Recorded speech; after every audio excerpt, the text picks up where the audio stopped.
We're recording. What's up, everyone? On the mic is Dawson, and with me is Curtis. Hello. We're with Everything Fingerlakes Fishing. This is our first podcast, so we're going to go over who we are, what we do for livings, and why we think we're qualified to have a podcast. Both me and Curtis are based out of Aurora, New York, on Cuga Lake. So, first off, Curtis, introduce yourself, what you do for work, and how long you've been fishing. What's up, guys? As you know, my name's Curtis. Um, I just started fishing like literally 2 years ago, and Dawson, he's kind of just invited me out to go fishing one day, and I'm like, oh, all right, why not? We'll give it a shot. I work the third shift, unfortunately, so it it's rough, it's tiring, but um, it it makes for good fishing in the morning, you know. Yeah, you're Uh, already up. You're just going yeah, to continue your work day. It's a good way to end the day. You know what I mean? Just a little bit of fishing, relax before you go to bed, and also tires you pretty quickly if we're catching a lot of fish. So you go right home, you go right to sleep pretty quick, right? for sure. It's like if you get out of work, you go and, do some extracurricular activities, Yeah, go for catch some sure. fish. Yep. So my name's Dawson. I I work for my parents. We own a boat rental business. So the summertime when the fishing is the best is the same time that I'm the busiest. So springtime and fall time is when I do most of my fishing. I spend the winters in Florida, so I fish all year. I work on a charter boat down there. We go way offshore. We catch big swordfish.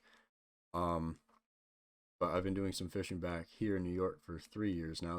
This will be my third year. I've upgraded quite a bit. So we're gonna go into what type of boat I have. But we're gonna start with my first boat. My first boat was a 14 footer 3 years ago with a 9.9. Curtis, you remember that boat? Man, the fucking memories we've had on that. We had that thing set up to run 10 rods on a 14 footer. Um, Curtis, I had a pulley system. Curtis would sit in the bow with pulleys steering. I'd give him my phone. We had no GPS. We had an old fish finder. This GPS on my phone. He'd sit in the bow facing backwards. It was the most fun because I'd tell him we'd have to go left, so he'd go his left, but since he's facing backwards, he'd turn It the was just wrong a way. mess. It was It just a was a huge mess. mess. But we caught a lot of fish, and that Oh, sparked the flame in both of remember us to catch fish. remember when you got your electric downriggers and you hooked it up to a dead car battery to make it go up and down? Remember That when the was battery was super dead, the fish finder would stop working when we turned the oh, it was so uh slow. and our fishing poles. Oh my god, the fishing poles were horrible. We were using spinning rods because we didn't even have any trolling rods. We had like 10 spoons. Like every spoon we owned was out there. Terrible rods. Line would always break. It was just horrible, but we upgraded pretty quickly. I went from a 14 footer to a 16-foot tracker, same downriggers, just mounted them on there. We had a lot of fun with that. Started moving into, more rods, you know, better rods like dipsies, lead core, stuff like that. Got some boards, more downrigger, stacking them. And then I went to a 19 footer. We could run 17 rods off that one with enough people. It was very crowded. It got horrible, horrible messes. And then this year moved into a 24 footer with two motors. We just got that all set up. Can run 15 rods off that easy. Lot bigger, a lot easier to use. Have more people on board, and we just I just got that set up with a new fish finder. Put a 12-inch Garmin touchscreen in the thing. Nice fish finder, fish hawk, the whole 9 yards. That boat's ready to go. So now that we're done talking about what type of boats we've had and stuff like that, we're gonna go talk about some fishing reports. So we got a fishing report from me yesterday, April 16th. This is Saturday, so that was Friday. Me, Curtis, and a friend Ryan went out. We caught 4 Lakers, and we fished from Long Point to just the other side of Aurora, the north side of Aurora. Picked up 4 Lakers. We tried in 130 to 150 feet of water. We picked some up there. We didn't have a ton of marks. We fished for 2 hours. We got blown off. That wind picked up pretty crazy, right, Kurt? You know what I've noticed is that as soon as we start to pick up, the wind always dies down, and the fish always light up on the sonar. Yeah, we turn beam to pick up with the waves because it's a lot easier, and it was towards where we had to go home, and we snuck from 130 up into about 40 feet of water, right? And the sonar went crazy. Now we tried all day because we had heard from a buddy on the 14th, so 2 days before, fishing that same depth of water, that 130 to 150, he picked up 5 Lakers. But we only picked up 4, but we went in shallow, and what did that screen do, Kurt? It was like a Christmas tree. There It was was fish all lit everywhere. up, lights everywhere. There was bait I've never balls, seen anything like fish. it before. So the next trip out, we're gonna go a little bit shallower, put the boards out, maybe try for some of them silvers, and definitely try and pull some more Lakers. So I think we'll have a good shot if we go up shallow. I think so too. We're gonna go right into, more fishing reports. So Ontario Browns, this spring it's been going crazy. Got some people up there I know of. The other day, yesterday, the 16th, friend up there got 10 brown trout in the morning. Now that's a pretty good day. Other people are doing even more. There's a few charters up there that share their reports. Some people are catching limits a day. The Dirty Goose yesterday caught 12 browns. That's a very good day. Most people are catching 10 to 20 browns a day, releasing some, keeping some.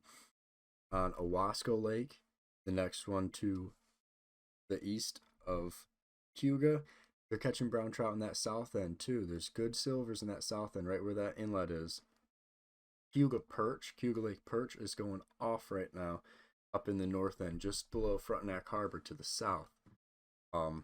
I heard it's like 15 feet of water, 10 to 15 feet of water. It's been going off. Some guys are getting them in a little bit shallower, but it's happening. Just find where the boats are. You'll find the perch.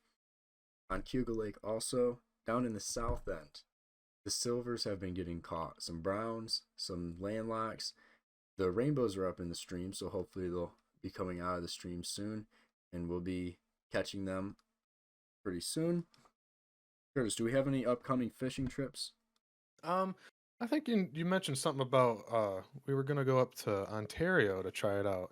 All my coworkers, literally all of them, are all telling me the Browns are popping off in Ontario. They're all catching like 3 to 4 Browns, and they're just going out on their little John boats.